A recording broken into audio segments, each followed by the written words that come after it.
Hello, friends, and welcome back to Malicious Compliance Stories. Today's video starts with a concert night gone sideways, a couple just trying to leave the parking lot, a pack of underage drinkers blocking their car, and one guy who decided pounding on a pregnant woman's van was a good idea. But before we begin, best way to support our channel is to leave comments, like, and subscribe with the turned-on bell so you don't miss the new video every single day. Here we go. From make me to yes sir in under 60 seconds. Way back in the late 80s, my husband and I drove from Omaha to Kansas City to see the Who at Arrowhead. I was about 8 months pregnant, and this was our last getaway before kid number 2 came around to keep us tethered for a while. When we got to our minivan, I know, after the show, there were about 6 to 8 college-age kids in the vacant spot next to ours. They were drinking beers and having a good time. They were also throwing their empty beer cans everywhere besides a trash can. Everywhere mostly seemed to be behind and on both sides of our car. This wasn't a big deal, but we had to back out and didn't want to have to run over about a dozen beer cans. As we were getting into the van, one of us said to them, "Hey, would you mind just moving the cans behind us so we can back out and go?" Out of nowhere, one of the guys in the group went to crazy town.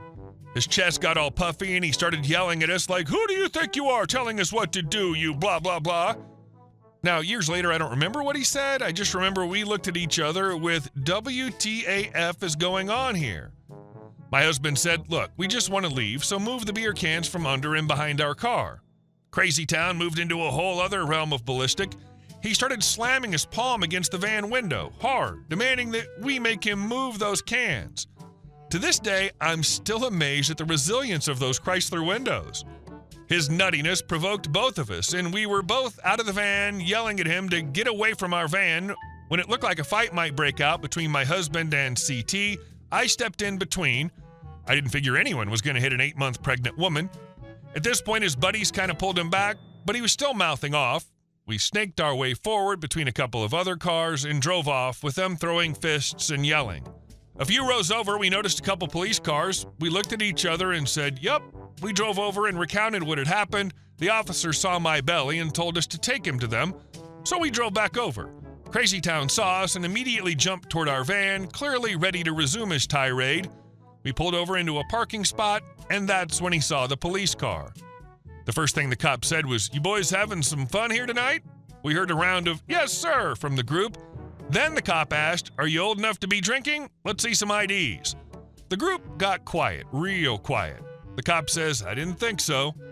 So the first thing you're going to do is pour out every can that's here, open or unopened. And when that's done, we're going to talk about your disturbing the peace charges. We watched as the cop pulled a full case of beer from the trunk, and the kids started pouring out beer from the open case and the new case. Then we looked over at Crazy Town, waved out the window, and said with huge grins, "Have a good night, bye." Still laughing, 36 years later. Still laughing. Memory unlocked. Seems like we all knew that one guy in high school. Funny how they get ostracized when everyone gets tired of their annex when they have a few beers, or cause everyone to lose their beers because they're the reason for the cops to show up. And our second story. Fine, we can play it that way if you want. I sell cars. I also work for a very corporate-run dealership that has a lot of rules, and depending on the level of management, depends on the ability to discount blah, blah, blah, right? I've also been with this dealer for a really long time, so I know how to play the game. It can be a pain in the butt at times, but if you learn how to play your cards right, you can take advantage of their rules. Now, we have a rule. Once a new car hits 90 days, we start doing 2 things. We offer a bonus to the salesperson who sells it. We discount the car to move it. The idea, we want to move our old inventory first. So I'm chilling and I get a call. The guy's on a business trip and says he sees we got a truck he likes. I look it up and notice it's been on our lot for over 140 days. It doesn't have a clearance discount on it. I give him the price and I'm able to, and he asks me if I have any wiggle room since it's a 2020 and not a 2021. I go, "Would $500 do it?" He counters me roughly another $200 to bring it below a certain price point. I ask, "If I agree, will you give me a deposit right now?" He goes, "Yeah." I go, "Yeah, I'll do it. Let's do a deal." Now, the reason why I said $500 is because I know it's the maximum amount my sales manager can discount a vehicle without approval. When he countered me above that, I knew I was going to be a fight to get the deal accepted, but I figured giving a customer a $700 discount is better than giving him a $2,000 clearance discount. We do the deal, he signs it, I send the deal up for approval. My manager yells at me, tells me I can't do the discount. I explain that it's an aged unit, it's supposed to have a clearance discount, and it doesn't, so we should just do it. He says customer has to agree to a higher price. I go, fine, I'll talk to him. So I walk outside, play on my phone, answer some emails, come back and go, customer says honor the deal or refund him his money. Manager goes, can't do it, refund the money. I go, okie dokie. So I don't refund the money, but I drop the unit back in stock. I call up a higher level manager and point out that he screwed up and didn't do anything about this aged inventory. He thanks me for pointing it out and says we'll do $1,500 off and see how quick it sells. I ask, what about a bonus? He goes, if you sell it, I'll give you a $150 bonus. I go, fantastic. Now I work for a dealer that doesn't pay me a percentage, but a set amount per car, so this discount isn't cutting into my commission. I call the customer up and say, hey, Mr. Customer, I didn't notice it, but this morning the truck you did a deposit on was included in a clearance list. I'm going to give you the clearance discount, and your price is now approximately $800 lower. Customer's super happy, thinks I'm the best guy ever. I'm smiling because I just made an extra $150.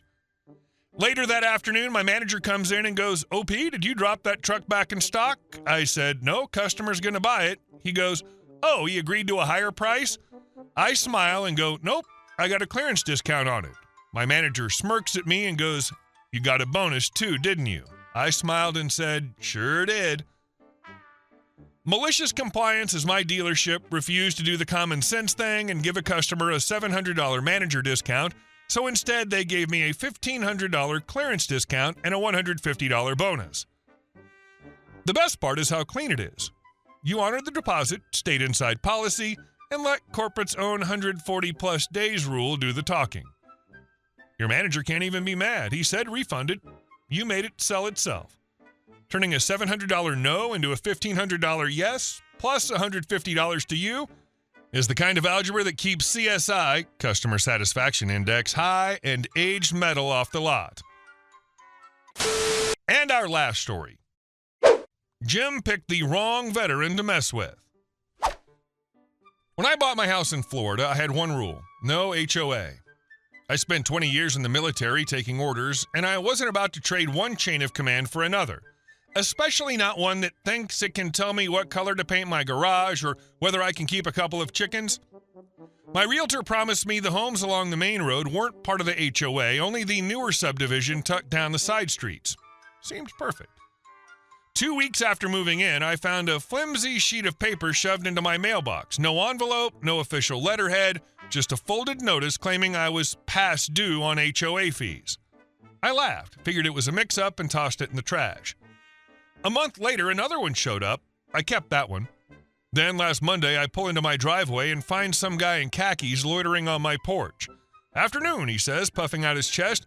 I'm Jim, HOA president. I'm here to hand deliver your third and final notice. You're behind on dues. If you cut me a check today for $975, I'll waive the late fees. I straight up laughed in his face. Yeah, no, I'm not in your HOA. Jim's smile faltered, but he tried to power through. Also, I noticed you're painting your garage an unapproved color, and there's a chicken coop in your backyard. HOA doesn't allow poultry. That's when the mood shifted. See, my entire backyard is fenced. 6-foot privacy fence. Solid panels, no gaps. The only way he could have known about the coop was by trespassing. Either he opened my gate or he climbed something to peek over. Either way, not okay. I stepped closer. Let me spell this out. I'm not in your HOA. I didn't sign anything. I don't owe you a dime. And if you don't get off my porch right now, I'm calling the sheriff. He leaned in like we were haggling over flea market junk. You can fight it if you want, but it'll cost you more in the long run. Easier to just pay. So I pulled out my phone. Sheriff's Department, now. He muttered something about me being difficult and scurried off. The next day, I called my title company just to double check. They confirmed what I already knew. My house isn't in the HOA, never was. The subdivision was built in the early 2000s. My property predates it by 2 decades. It was carved out of farmland in the 80s, not annexed, not included, period. For good measure, I also confirmed with my insurance and VA loan office. VA loans don't even approve houses tied to that particular HOA. Mine got approved. That sealed it. But I wasn't about to let this slide. I called a lawyer, told him the story, the fake notices, the trespassing, the attempt to shake me down for almost $1,000. He laughed. Sounds like harassment at best, maybe even fraud. We'll send a cease and desist. If he keeps it up, we'll escalate. Fast forward to the weekend. I'm outside watering the garden when a neighbor from down the road stops by, real casual, just chatting until he says, "Did Jim come after you too? I've been paying him HOA dues for years." I blink. "Wait, you're on the main road, right? You're not in the HOA either." His face went pale. "What?" He said we were included. He even fined me last year for building a shed too close to the fence. That's when it all clicked. Jim had been running a scam, targeting all of us on the main road, the ones not in the HOA, and tricking people into paying dues we didn't know. Some of them, like this poor guy, had been paying for years. I called my lawyer back. He practically lit up. If we can prove this has been happening to multiple people, now we're talking criminal charges, mail fraud, wire fraud, maybe even theft by deception. So we started asking around, collected receipts, statements, ended up with at least 4 other homeowners who'd been duped. One had a stack of canceled checks going back a decade. Yesterday, I got the call. The sheriff's office is officially investigating. The county's involved too. Jim's little empire, crumbling fast. Word spread, the HOA's Facebook page exploded. Real members were furious that their president had time to play enforcer on non-members while ignoring actual issues in the subdivision. And today, as I drove past their entrance, I saw a big new sign. Emergency HOA board meeting, all members urged to attend. Rumor has it, Jim's getting the boot. And with the legal heat coming down, he might be facing more than just a new job search. Jim picked the wrong veteran to mess with. Next time he shows up, it won't be for dues. It'll be to explain himself to a judge. Oh, wow. Imagine thinking you can annex non-HOA homes by sheer audacity. Jim wasn't enforcing rules. He was running a porch-to-porch shakedown with letterhead cosplay. And the trespass to snoop your coop is the icing on the fraud cake. Hey guys, thank you all for watching the video. I'll see you in the next one.